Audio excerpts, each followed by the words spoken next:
Hello and welcome to Victory is Yours channel. This is chapter 13 part 2 in the series of class 6 NCERT science. The chapter name is Fun with Magnets. Now we shall begin with activity 5 in this video. So let's start. Take a bar magnet, put a mark on one of its end for identification. अब आप एक bar magnet लीजिए, जैसे कि हम लोगों ने last class में पढ़ा था. बार मैग्नेट क्या है? बार की तरह, जैसे वो चॉकलेट का बार होता है या आपका पर्क होता है ना, या किटकैट का जो एक पूरा रहता है ना, बिल्कुल वैसा ही बार मैग्नेट होता है, रेक्टेंगुलर शेप होता है. ठीक है, तो बार मैग्नेट को लीजिए और उसके वन एंड पे कोई भी एक मार्क लगा दो आइडेंटिफिकेशन के लिए. ठीक है. Now tie a thread at the end at the middle of the magnet so that you may suspend it from a wooden stand. अब आप उसके सेंटर से एक थ्रेड बांध के और उस थ्रेड से उसको एक स्टैंड से लटका दीजिए. ठीक है, जैसे कि फिगर 13.9 में आपको दिखाई दे रहा है. ठीक, तो जब आप उसको स्टैंड से लटका देंगे, make sure that the magnet can rotate freely. अब आप उसको इस तरीके से बांधना कि वो जो स्टैंड का जो स्टैंड है उस पर वो टच ना हो, है ना, वो बिल्कुल फ्रीली हवा में घूमता हो. Okay, so let it come to rest. अब उसके बाद जब वो हिलना डुलना बंद कर दे और एकदम रेस्ट पे आ जाए, तब आप उसको देखो.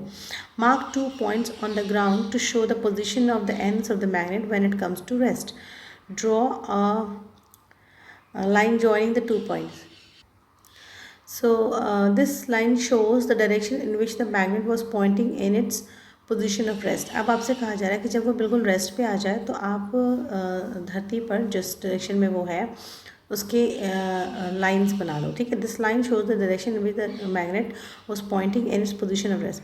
और ये लाइंस क्या बताएंगे कि जब वो रेस्ट पे था तो वो किस डायरेक्शन में पॉइंट कर रहा था. Now rotate the magnet by gently pushing one end in one direction and let it come to rest again. Means आप उसको फिर से थोड़ा सा पुश करके और हिला दो और फिर से उसको रेस्ट पे आने दो. अब जब उसके बाद आ जाए तो फिर से आप उसके position of the two ends जो है उसको मार्क करो. Does the magnet now point in a different direction. क्या आप मैग्नेट दूसरी डायरेक्शन में पॉइंट कर रहा है? नहीं. Rotate the magnet in other direction and note the final direction in which it comes to rest. इस तरीके से आपको 3 बार ये करना है. एक बार जो आपने पहला टांगा उसको वो हिल रहा होगा, फिर रेस्ट पे आएगा, आपके पोजीशन मार्क कर लिया, फिर आपने उसको एक साइड से धक्का दिया. सपोज मान लीजिए आपने अपने लेफ्ट से राइट की तरफ धक्का दिया, फिर वो हिल के रेस्ट पे आया, फिर आपने उसकी पोजीशंस को मार्क किया, फिर आपने मान लीजिए राइट से लेफ़्ट की तरफ धक्का दिया, फिर वो हिल के रेस्ट में आया, फिर आपने उसकी पोजीशन को मार्क कर लिया. आप देखोगे कि जब मैग्नेट आ रहा है और आपने जो आइडेंटिफिकेशन मार्क लगाया था बार मैग्नेट पे, तो आप देखोगे कि वो जो बार मैग्नेट का जो मार्क्ड वाला एंड है वो हमेशा एक ही साइड में रुक रहा होगा, है ना. तो do you find that the magnet always come to rest in same direction? Now can you guess the mystery behind the statue in the emperor's chariot? अब आपको समझ आई कि जो हमने पिछली क्लास में पढ़ा था कि एक चाइना के कोई एम्पर थे, उनके चैरियट पे एक लेडी की स्टैचू थी और उसकी एक आर्म जो है वो पर्टिकुलरली साउथ डायरेक्शन में ही पॉइंट कर दी थी. ठीक है, तो repeat this activity with an iron bar and plastic or wooden scale instead of the magnet. Do not use light objects for this activity. Avoid doing it where there are currents of air. आपसे कहा जा रहा है कि आप जो ऐसा कीजिए कि एक लोहे का टुकड़ा या प्लास्टिक का टुकड़ा या वुड का टुकड़ा है उसके साथ भी यही सेम एक्टिविटी कीजिए. और कोई हल्का ऑब्जेक्ट मत लीजिए क्योंकि वो हल्की सी भी हवा से हिलेगा. प्लस हवा वाली जगह पे मत लीजिए, जहाँ कम हवा हो वहाँ पे रहिए, है ना, ताकि बिल्कुल भी आपको एयर का डिस्टर्बेंस ना मिले. Do the other materials also come to rest in the same direction. क्या अदर मटेरियल्स के साथ भी इसी तरह से होगा? ऐसा नहीं होगा. We find that a freely suspended bar magnet always come to rest in a particular direction. तो आपको पता चलेगा कि जब फ्रीली सस्पेंडेड है, मतलब कहीं से उसको दाएं बाएं कहीं से भी धक्का नहीं लग रहा है, बिल्कुल अपने नेचुरली रेस्टिंग पोजीशन में है, तो वो किस डायरेक्शन में रेस्ट करेगा? नॉर्थ एंड साउथ डायरेक्शन में. ठीक है, use the direction of the rising sun in the morning to find out the rough direction towards east where you are doing this experiment. तो आपसे कहा जा रहा है कि अब आप जो है फाइंड आउट कीजिए rough direction towards east where you are doing this experiment. अब आपसे कहा जा रहा है कि जो मैग्नेट है वो rough north and south direction को पॉइंट करते हुए ही रुकेगा. तो अब आपको कैसे पता चलेगा कि इसमें से नॉर्थ कौन सा और साउथ कौन सा है? तो उसको पता करने के लिए इट इज़ जैसे हम लोग को बचपन में भी सिखाया जाता है कि जो आपका सन जो है वो हमेशा ईस्ट में राइज होता है. ठीक है, तो आप सन की डायरेक्शन को पता कीजिए कि किधर सन है. उधर को फेस जब आप फेस करके जब आप खड़े होते हैं तो सन जब आपका फेस ईस्ट में होता है तो आपकी जो लेफ़्ट आर्म है वो नॉर्थ में होती है, जो राइट आर्म है वो साउथ में होती है, और जो आपका बैक है वो आपका वेस्ट में होता है. Okay, so using the sun for finding the direction may not be very exact, but it will help you to make out the direction north from the south on your line. Using this you can figure out which end of the magnet is pointing to north and which points to the south. तो जैसे कि मैंने आपको बताया कि इस तरीके से आपको एक रफ आइडिया मिल जाएगा कि ईस्ट कौन सा है, वेस्ट कौन सा है, और उस ईस्ट वेस्ट के पोजीशनिंग से आप ये जान पाएंगे जो मैग्नेट ने जिस नॉर्थ एंड साउथ बता रहा है, तो मैग्नेट से आपको नॉर्थ साउथ तो मिल रहा है, लेकिन आपको ये नहीं पता कि कौन सा वाला नॉर्थ है और कौन सा वाला साउथ है. तो उसको जानने के लिए हमें ईस्ट वेस्ट की जब लोकेशन मिल जाएगी तो हम नॉर्थ एंड साउथ को क्लियर कट समझ जाएंगे कि जो हमारे लेफ्ट हैंड पे आएगा वो नॉर्थ है, जो हमारे राइट हैंड पे आएगा वो साउथ है, जब मेरी पोजीशन कहाँ होगी, जब मेरा फेस ईस्ट पे हो गया. Okay, mind it. So the end of the magnet that points towards north is called north seeking end, or the north pole of the magnet, while the other end point towards the south is called south seeking end, or the south pole of the magnet. तो जो north की तरफ रहता है उसको north seeking बोलते हैं या नॉर्थ पोल बोलते हैं, जो साउथ की तरफ रहता है उसको साउथ सीकिंग बोलते हैं या साउथ पोल बोलते हैं.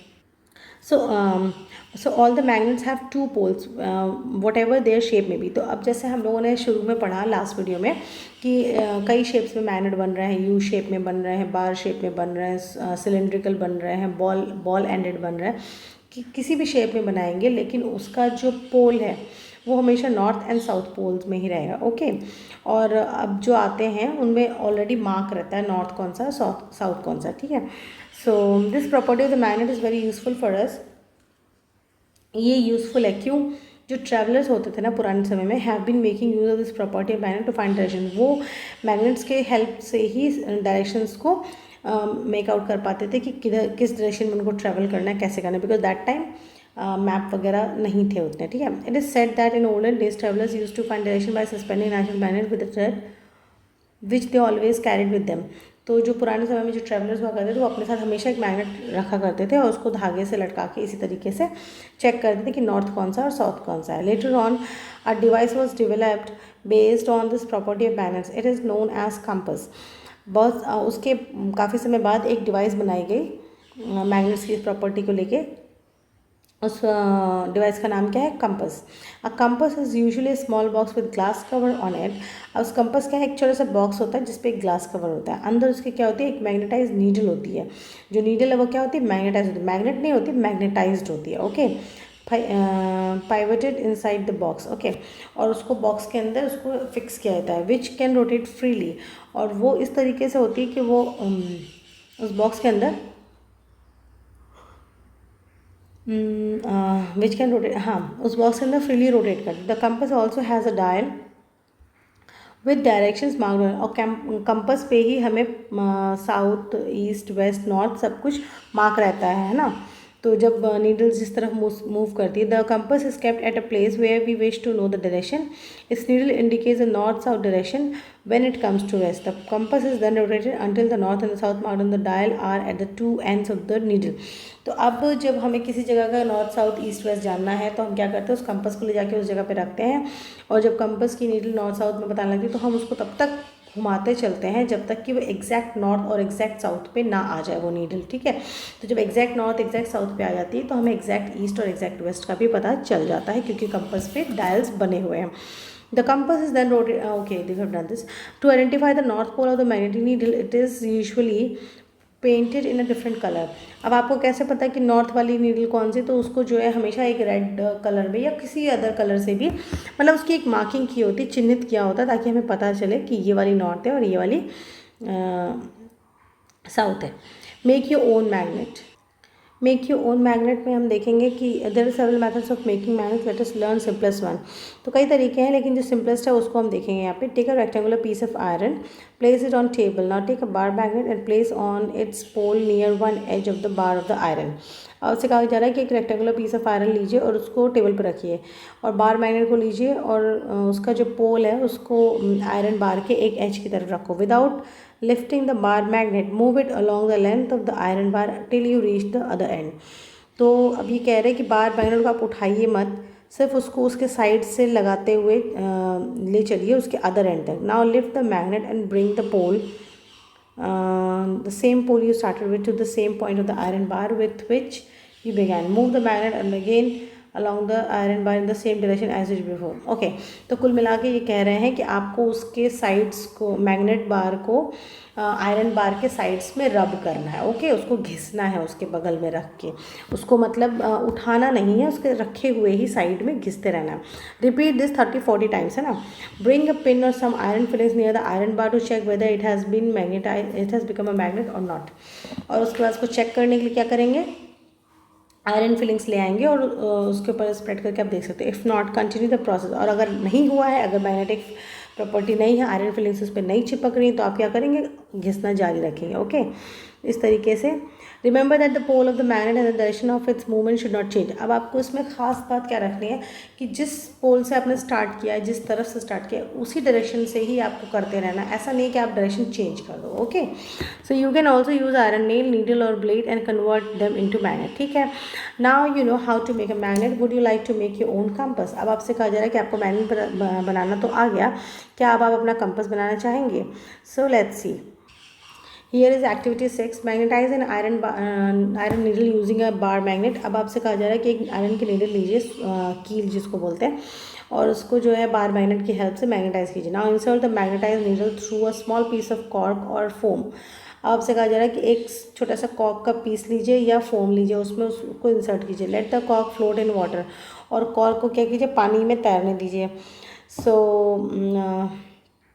Make sure that the needle does not touch the water. अब इस तरीके से इतना बड़ा बीकर या बर्तन कुछ लीजिए कि जब आप कॉर्क नीडल के साथ जब कॉर्क डालें तो वो बर्तन की किनारे को टच ना करे. ओके, जैसा कि फिगर 13.12 में दिख रहा है. देखिए, एक कप है काफ़ी बड़ा सा, उसमें एक कॉर्क पड़ी, पानी भरा हुआ है, पानी के अंदर कॉर्क है, कॉर्क में जो है नीडल लगी हुई है. नीडल का जो हेड पोर्शन है वहाँ साउथ माना गया है, और जो टिप है उसको नॉर्थ माना गया, क्योंकि उसी साइड से उसको रब किया गया होगा. Okay, so your compass is now ready to work. अब आपका जो कंपास है वो तैयार है. Make a note for the direction in which the needle points when the cork is floating. Rotate the cork with the needle fix in it in different direction. Note the direction which the needle points when the cork begins to float again without rotating. Does the needle always point in the same direction when the cork stops floating? तो वही चीज़ है जो आपने thread के साथ bar magnet को किया था, उसी तरीके से यहाँ पर भी है. जब वो मैग्नेटाइज हो जाएगी तो वो नीडल का जो भी आपने जिधर से भी किया है, अगर हेड को आपने साउथ मान के और उस तरीके से घिसा है, रब किया है, तो उसी तरीके से वो नॉर्थ साउथ में पॉइंट करेगा, पानी के अंदर फ्लोट करते हुए. Okay, attraction and repulsion between magnets. अब देखते हैं कि अट्रैक्शन क्या है और रिपल्शन क्या है मैग्नेट्स के बीच में. Let us play another interesting game with magnet. Take 2 small toy cars and label them A and B. Place a bar magnet on top of each car along its length and fix them with rubber bands. ठीक है, तो आपसे कहा जा रहा है कि 2 toy car लीजिए और 2 बार मैग्नेट लीजिए और दोनों को उसके टॉप पे फिक्स कीजिए और रबर के साथ फिक्स कर दीजिए. ठीक है, 13.13 आप देख सकते हो, एक ब्लू कलर की कार है, एक रेड कलर की कार है. ठीक है, और जो बार मैग्नेट है उस पर ये पेंटेड दिख रहा है, जो रेड है और ब्लू है, रेड और ब्लू है, मतलब north pole south pole, north pole south pole. Okay, so in a car A keep the south pole of the magnet towards its front. तो जो ब्लू कलर का दिख रहा है बार मैग्नेट में, वो साउथ पोल माना जा रहा है. ठीक है, तो अब ए कार, जो कार ए है उसमें जो साउथ पोल सामने की तरफ है और कार बी में नॉर्थ पोल सामने की तरफ है. ठीक है, क्योंकि रेड उसका दिख रहा है. Now place the 2 cars close to one another. What do you observe? Do the cars remain at their places? Do the cars run away from each other or do they move towards each other? तो क्या होगा कि जो दोनों car हैं, जो दोनों magnet है, बेसिकली मैग्नेट एक दूसरे को अट्रैक्ट करेंगे, साउथ पोल नॉर्थ पोल को अट्रैक्ट करेगा, तो दोनों कार जो है ए और बी एक दूसरे की तरफ बढ़ेंगी. Okay, record your observations in table 13.3. Now place the toy cars close to each other such that the rear side of the car faces A faces the front side of the car B. Do they move as before? Note the direction in which the cars move now. अब आपसे कहा जा रहा है कि जो car A है उसका रियर साइड, मतलब पीछे का साइड को कार B के सामने की तरफ करना है. माने कि जो कार ए पे जो मैग्नेट है उसका जो रेड वाला पोर्शन है वो कार बी के रेड वाले पोर्शन के सामने आना चाहिए. मीन्स नॉर्थ पोल है, नॉर्थ पोल. ओके, तो अब क्या होगा, अब वो पहले की तरह अट्रैक्ट नहीं होंगे, वो एक दूसरे को पुश कर रहे होंगे, दूर हटने की कोशिश होगी. Next place the car A behind car B and note the direction which they move in each case. Repeat the activity by placing cars with their rear sides facing each other. ठीक है, तो इस तरीके से आपको repeat करने हैं activity. What do you find from this activity? Do similar poles attract. तो अब आपको इस पूरी एक्टिविटी से क्या समझ आया कि जो सिमिलर पोल्स है क्या वो अट्रैक्ट करते हैं, रिपेल करते हैं? रिपेल करते हैं। Okay, what do opposite poles do? They attract or repel? Opposite poles attract. Okay, so this property of magnets can also be observed by suspending the magnet and bringing one by one the poles of the another magnet near it.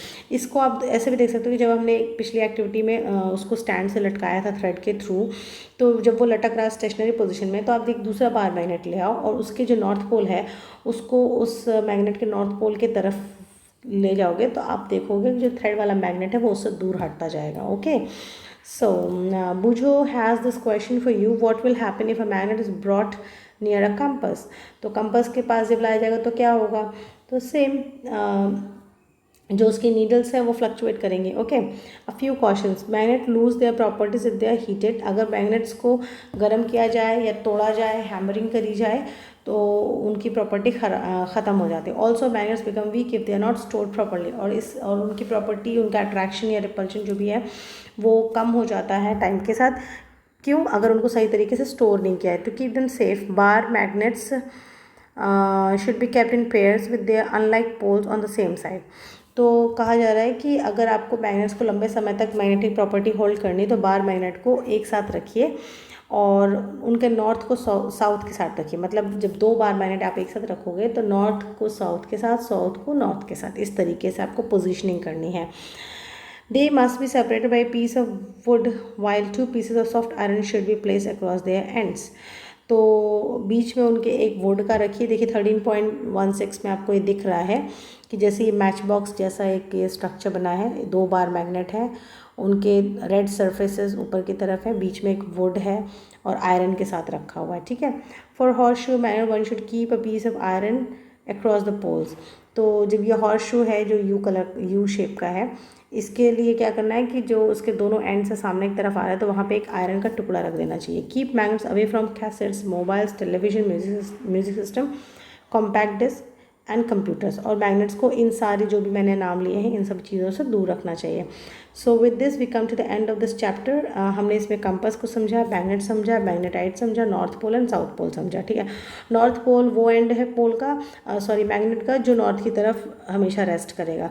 South pole वो पोल है जो हमेशा south की तरफ rest करेगा जब freely वो held होएगा। ठीक है, मैग्नेटाइट क्या है? मैग्नेटाइट रॉक जो जिसमें मैग्नेटिक प्रॉपर्टी होती है वो मैग्नेटाइट रॉक होते हैं। मैग्नेट क्या होते हैं? वो जो अट्रैक्ट करने, जो आयरन, कोबल्ट या निकल जैसे मेटल्स को अपनी तरफ आकर्षित करने की प्रॉपर्टी रखते हैं, उस तरीके के ऑब्जेक्ट को हम मैग्नेट कहते हैं। कंपस क्या होता है? कंपस एक डिवाइस होती है जिससे हम डायरेक्शन का पता लगाते हैं। कैसे? क्योंकि उसमें जो नीडल होती है वो मैग्नेटाइज्ड होती है और वो हमेशा नॉर्थ एंड साउथ की डायरेक्शन में रेस्ट करती है। ओके, सो वेरी क्विकली देख लेते हैं एक बार समरी भी। Magnetite is a natural magnet, ठीक है, जो हमने ऊपर पढ़ा, जो रॉक में होती है। So magnet attracts metals like iron, nickel, cobalt, and these are called magnetic materials. So each magnet has two magnetic poles, north and south. Freely suspended magnet कहाँ align करेगा? North and south direction में. Opposite poles of two magnets attract each other, whereas similar poles repel one another.